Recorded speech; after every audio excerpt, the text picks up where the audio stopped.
Across the road. We've got our town hall on the right hand side. It's only a Victorian building there.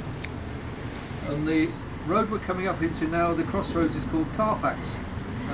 Taken from the Latin phrase quadrifucus, simply means four ways. And you've got Carfax Tower up on the left hand side. Some great views from the top there. 99 steps up to the top. It's good to sort of good for some nice views of the central box. Now we're in the High Street. Coming up is stop number 8 for the walking tour. If anybody needs a walking tour, please press the bell now. Okay, stop number 8 is our walking tour, which is coming up on the left hand side.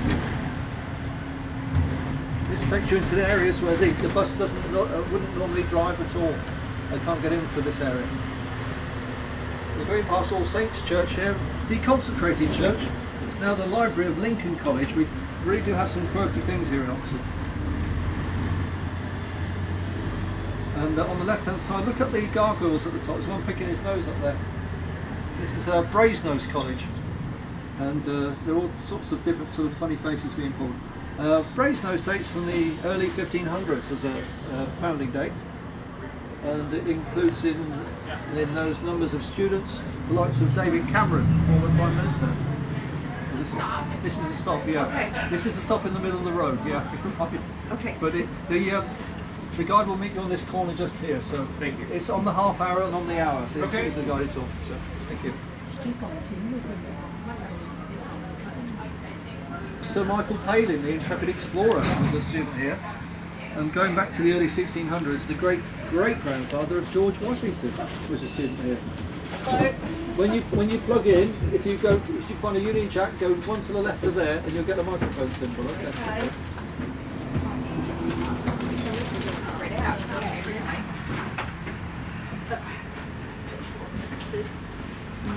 But just ahead of us on the right hand side, the stone building beyond the roadworks is Oriel College on the right.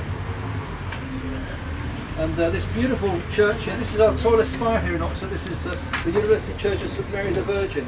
And again, you can pay a few pounds to go to the top of there, walks on all four sides around there to see some great views of Oxford. This college on the left is All Souls College.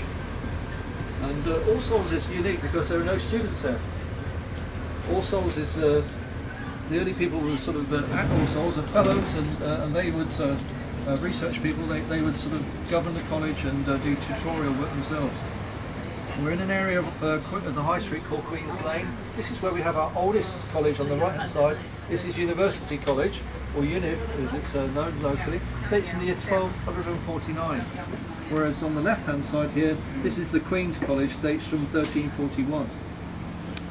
Now the point of she was wife of George II, and she paid for the rebuilding of the college in this beautiful Baroque style. Famous students there include Hubble and Halley, as well as the likes of Tim Berners-Lee, founded the internet.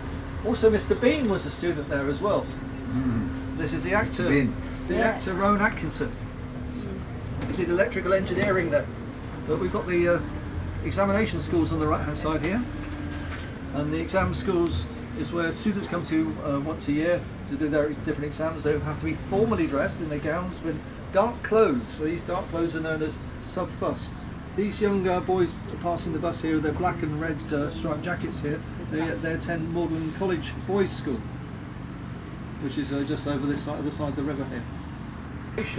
A white carnation is the first year's exam, a pink carnation is the second year's exam, a red carnation, if you can see it, is the third year's exam.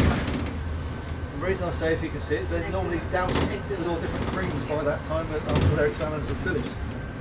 This is Magdalen College, main entrance just here on the left hand side. Magdalen dates from the middle 1450s. And this is where Oscar Wilde would have attended college, as well as Sir John Betjeman.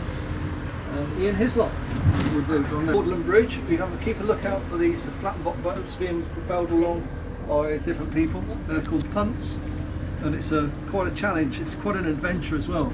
You push the pole in the base of the river to actually propel yourself along, and then drag it to actually get your direction. And woe betide you if the pole gets stuck in the bottom of the river, because you've got a choice to make. Do you let go, or do you hang on tightly to it? If you hang on tightly, you're going to get a drenching. Rest assured of that. This roundabout's called the Plain. Off to our left we've got the road up to Headington and to London up that way to the left. And in the middle road you have the road up to Cowley, the car factory, BMW. And the one on to the left here is the Iffley Road. This is where the famous running track is, where Roger Bannister ran the very first sub 4-minute mile back in 1954. This bridge would have been closed down to traffic on the May the 1st this year, and when it was closed off, there may be 10 or 12,000 people stood here. What were they doing here? They were looking up this tower, Magdalen Tower on the right hand side here, watching the choristers sing and greeting the spring here in Oxford on May the 1st, as they've done by tradition for 500 years. On the left hand side, these are the Botanic Gardens. They're England's oldest botanic gardens. Many thousands of species of flora and plant life were thrown then. They would have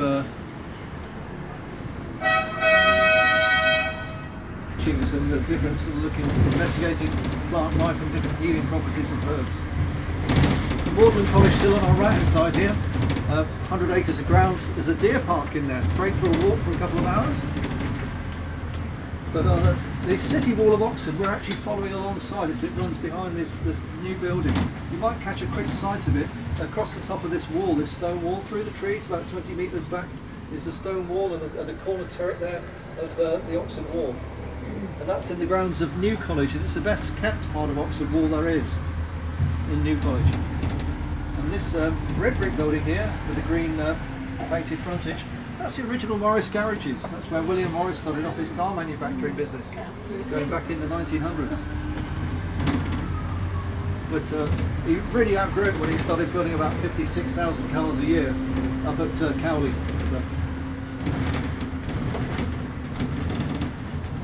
So, these new buildings under construction, nearing completion on the left. And there you get the grave of a famous author, Kenneth Grahame, and he would have he was the one that wrote the children's story Wind and the Willows, of course. The lane off to the right, the library is second in size only to that in America, in Harvard. But by way of explanation about the law faculty, if you're a student, whether you're studying at Trinity or Brasenose, Malden, wherever, if you're studying law in Oxford, you all come out to this one building. And that's like a lot of different subjects as well. So there is no central campus anywhere in Oxford. There are all these different buildings dotted around the place, here, there and everywhere. All the pathology on the right hand side, the red brick building, and it's got a blue plaque on the doorway just there. And that is because this is where penicillin was first worked on as a viable medicine by Florey and Brain, the two eminent professors here. And their work on it was sufficient enough to have it mass produced after the Second World War, and they won the Nobel Prize for medicine in 1945, along with Alexander's country, came to Oxford and studied chemistry. Margaret Thatcher. And as I said, different. We've got inorganic chemistry on the right, but the Green Dome building on the left-hand side with the many columns at the front. This is the home of the Rhodes Scholarship. The Rhodes Scholarship was developed by Cecil Rhodes after he sort of made money available in his will.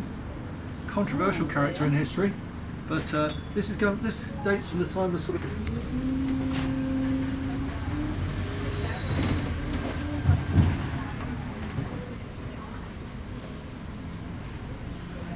As we come down this road, we're going to be building in the grounds of it, and that's because they're having building work done. Which is going to take about 18 months, but I wouldn't like to attend Trinity at the moment with a building like that you'd had to make use of, but there you go. So St John's on the right there, and this is Trinity coming up on the right hand side here through these, across the wall and through the dark blue gates here. There's Trinity College here on the right. On the left hand side, this is Wadham College, founded by Dorothy Wadham. Famous has been the College of Sir Christopher Wren. And we're going to take a right hand turn here into Broad Street for stop number 13 and 14. And this is the heart of University Academia. In front of us we've got the Clarendon building. This was originally the Oxford University Press. It's now administration for the Bodleian Library. But on the left hand side, this golden coloured building, this is our beautiful Sheldonian Theatre. This was designed by Sir Christopher Wren 350 years ago this year. It's about 12 or 13 of those. Across on the right hand side, the dark blue building is a Blackwell's bookshop. There are four shops there. Number 50 in the middle left was the original Blackwell's bookshop, very cramped and small, but nowadays you go in there, it opens up like a complete Aladdin's cave. You go down a lower slope and you're in the Norrington book room, and there's 158,000 titles on about 3 miles of shelving in there. It's quite colossal. No, there's not plays going on there. It's there for musical concerts, and it's also a place of ceremony for the university. Stand outside, take a picture.